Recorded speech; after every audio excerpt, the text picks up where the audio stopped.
sahabatnya, ya. yang mudah dipahami saja. Ini sahabatnya datang minta gendong, itu sudah sesuatu yang menunjukkan kedekatan Nabi dengan para sahabatnya, ya. Jadi tidak pernah para sahabatnya itu datang kepada Nabi merasa sungkan, itu tidak pernah. Datang kepada Nabi merasa takut, tidak pernah. Datang kepada Nabi merasa segan, itu yang ada adalah hormat, ya, yang adalah hormat, tetapi hormat yang tidak membuat jarak di antara para sahabat dengan baginda Nabi Shallallahu Alaihi Wasallam. Tidak ada manusia yang seperti itu kecuali Nabi Muhammad Shallallahu Alaihi Wasallam. Ya.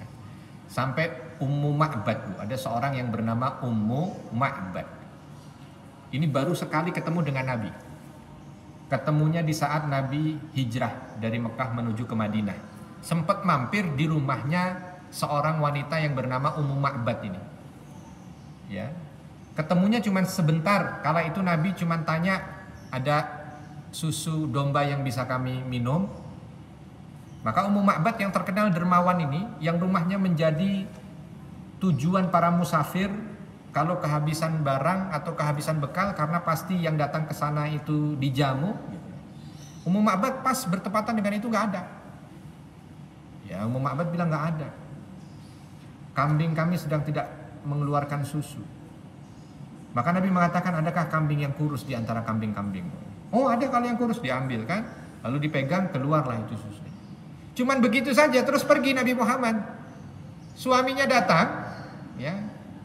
Lapor ini istri kepada suaminya, tadi datang orang, begini-begini bentuknya, rupanya begini, pokoknya diceritakan. Salah satu yang diceritakan, tidak ada orang yang melihat beliau, atau yang melihat, kalau bahasanya Ummu Ma'bad kali itu belum Islam, ya, yang melihat dia, nah bahasa kita yang lembut, melihat beliau, kecuali akan menaruh perhatian pada beliau, ya.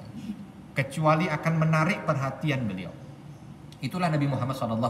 Baru ketemunya saja orang langsung tertarik hati, ya, untuk bisa dekat dengan Nabi SAW. Ya, ini supaya kita mengetahui tentang Nabi kita SAW. Karena terus terang banyak di antara kita mungkin yang tidak terlalu paham tentang Nabi Muhammad SAW. Ya, padahal ini adalah Nabi kita yang harus kita pahami. Dari satu sisi saja bagaimana beliau bergurau, kita mengetahui betapa beliau itu sangat dekat, sangat baik, ya, sangat perhatian kepada para sahabatnya. Hadis 269 diriwayatkan dari Anas bin Malik juga. Kenapa Anas bin Malik ini, Bu? Kok banyak hadis yang diriwayatkan dari beliau berbicara tentang masalah pribadi Nabi? Kenapa? Ada yang tahu tidak?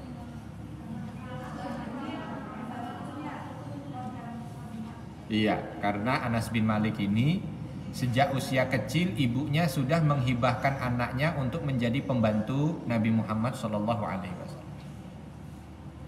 Ya.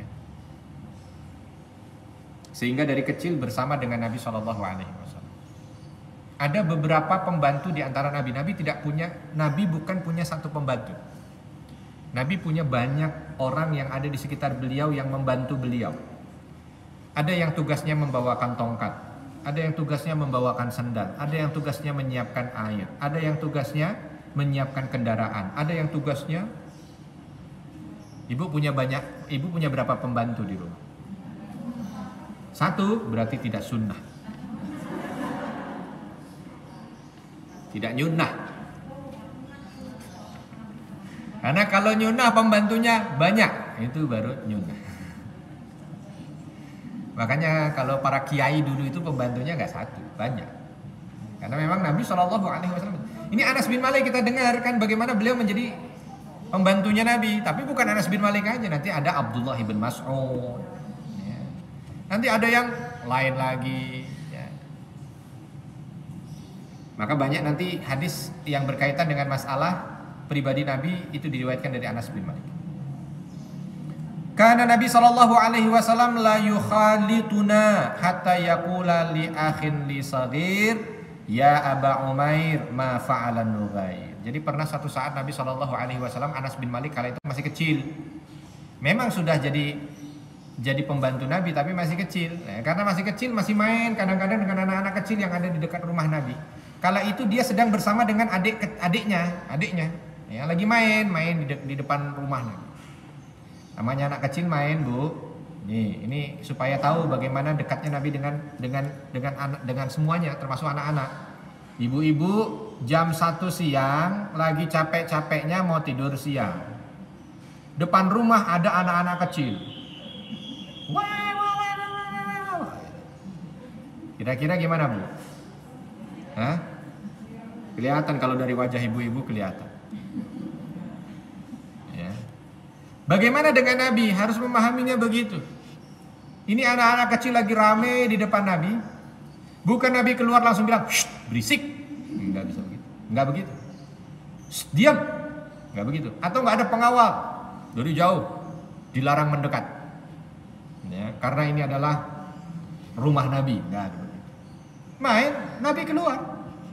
Begitu keluar dengan ketemu anak-anak ini, bukan ngusir, bukan ngomongin, bukan dengarkan ya.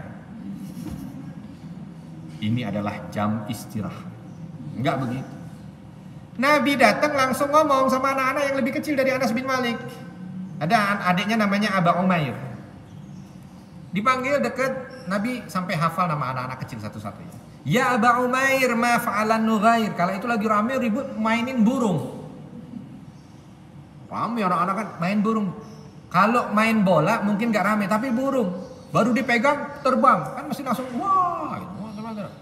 Ya.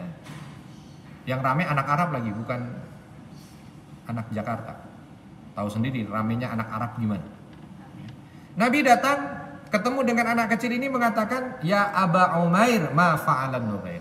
Wahai Abu Umair, itu apa yang diomongin burung itu ngomong apa? Ya, anak kecil diomongin begitu, ini bilangnya ini. Terus Nabi seolah langsung larut seperti anak-anak. Itu yang disampaikan oleh Anas bin Malik. Jadi Nabi langsung larut seperti anak-anak yang lagi main itu. Ya. Tidak marah karena istirahatnya terganggu, tidak merasa hina karena bergabung dengan dunia anak-anak, tetapi justru membuat anak-anak itu menjadi dekat dan terhibur dengan beliau. Ya. Nih. Jadi beliau itu hobinya menghibur anak-anak. Maka salah satu di Masjidil Aqsa itu kalau lagi saat hari di mana hari itu adalah hari kelahiran Nabi Muhammad SAW, itu yang dikumpulkan di sana itu anak-anak. Anak-anak dikumpulkan semuanya lalu diberikan hiburan. Untuk mengingat bahwa salah satu sifat Nabi SAW itu adalah begitu cinta dengan anak-anak, ya, dan beliau itu mempunyai jiwa yang senantiasa menghibur anak-anak. Jadi kalau ibu-ibu sering marah-marah sama anak-anak, itu tidak nyunnah. Ya, tidak. Dikit-dikit, nggak tahu apa? Anak-anak mana tahu? Tuh ya.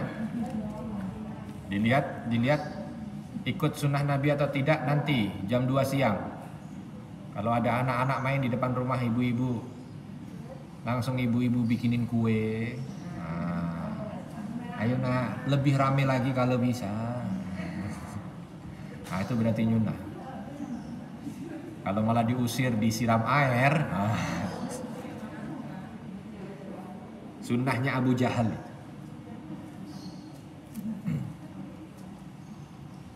Ya, ini supaya lebih dekat dengan Nabi Muhammad SAW. Jadi lucu kalau tadi balik lagi sama orang yang bilang katanya Nabi Muhammad itu ditakuti oleh anak-anak. Di mana ditakutinya? Ngarang itu namanya. Ya. Maka layak untuk dikecam segala yang menyakiti Nabi, apalagi itu halnya tidak nyata atau tidak real. Ya. Berikutnya hadis 270 terakhir dari bab bergurau ini. Diriwayatkan dari Abu Hurairah radhiyallahu anhu, akhadha Nabi sallallahu alaihi wasallam biyadil Hasan awil Husain. Pernah Nabi sallallahu alaihi wasallam beliau mengambil tangannya Hasan atau dalam sebuah riwayat tangannya Husain. Tsumma wada'a qadamaihi ala qadamaihi.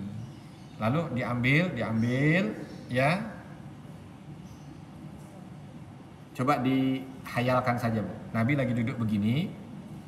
cucunya yang masih baru merangkak itu, ya, diambil tangannya oleh beliau, lalu didekatkan, disuruh minta seperti tatih untuk jalan, terus diminta untuk naik ke kaki beliau.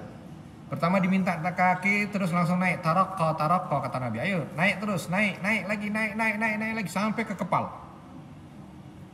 Ya. Ini bukan raja ini Nabi. Kok ada yang berani naikin kepalanya Nabi? Nah. Tapi itulah yang terjadi pada Nabi Shallallahu Alaihi Wasallam dengan cucunya. Ya, dengan cucunya. Bergurau, bercanda, paling sering bergurau dan bercanda dengan cucunya. Kalau ibu-ibu sudah punya cucu dan sering bercanda pada cucunya, maka itu bahagian daripada sunnah. Tapi kalau cucu begitu diajak ke rumah neneknya langsung demam, itu berarti ada sesuatu dengan neneknya. Besok kita ke rumah nenek ya, malamnya langsung meriang.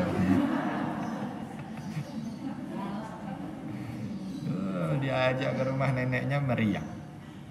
Kenapa? Yang teringat dari neneknya itu begitu dibuka pintu langsung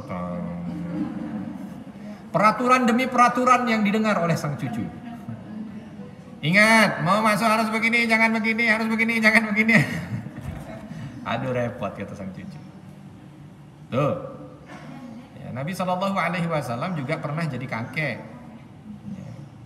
Dan beliau betapa dekatnya dengan cucu-cucunya. Walaupun fitrahnya sih biasanya namanya kakek dan nenek itu ya dengan cucu lebih dekat. Kalau dengan anaknya kadang tegas, tapi begitu dengan cucunya lain perkara. Dan itu yang terjadi pada Nabi Shallallahu Alaihi Wasallam, begitu dekat dengan cucu. Bahkan lagi sholat saja, sholat itu, dan Nabi saat itu sedang menjadi imam. Lagi sujud, cucunya naik ke kepalanya, duduk. Namanya anak kecil. Nabi nggak bangun-bangun. Lama sujudnya. Selesai baru Nabi bangun, Assalamualaikum, para sahabat langsung bertanya, Rasul tadi ada wahyu turun. Kenapa emangnya? Sujud lama banget. Wahyu apakah yang turun? Nabi mengatakan tidak, bukan wahyu turun. Tuh, cucu naik ke kepala. Ya, jadi Nabi mengatakan cucu naik ke kepala, saya tidak mau menyetop kebahagiaan mereka. Jadi biarin, selama mereka bahagia biarin aja deh. Mau main apa di atas ini biarin aja ya. Mau naik ke punggung, naik ke kepala, naik ke punggung. Bosan turun, baru saya naik dari sujud. Ini ada cucu yang diembargo. Bukan diembargo ya.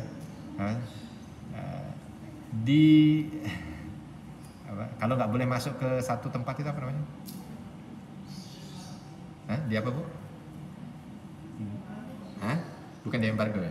Nggak boleh. Bukan di blok. Dia nggak boleh, kayak misalkan saya tidak boleh masuk ke satu negara, berarti dia apa itu? Apa sih namanya? Ya itulah. Itu ada cucu yang digitukan sama neneknya karena jatuhin vas bunga yang neneknya beli dari pedalaman Cina. Udah dibeli di Cina di pedalaman lagi. Padahal namanya barang Cina itu tidak ada yang itu marahnya sampai jangan datang ke rumah nenek 2,5 tahun. Ya Allah, segitunya. Ya. Jadi kalau ngelihat cucunya, wah kamu senang. Kalau banting itu senang. Senang nek, banting semuanya. Gak begitu. Tetapi intinya itu bagaimana kita bisa belajar tentang kedekatan Nabi Shallallahu Alaihi Wasallam itu dengan cucunya sampai mengorbankan. Beliau waktu punya cucu usia udah 60 tahun. 60 tahun itu namanya suruh sujud lama, bukan ringan. Ya, udah gitu dinaikin sama cucu lagi. Ya, pasti mungkin agak ketika bangun itu ya agak kerasa. Tapi Nabi nggak marah juga. Ya, Nabi tidak marah. Itu dari hadis 270 Ibu. Tentang adab bergurau.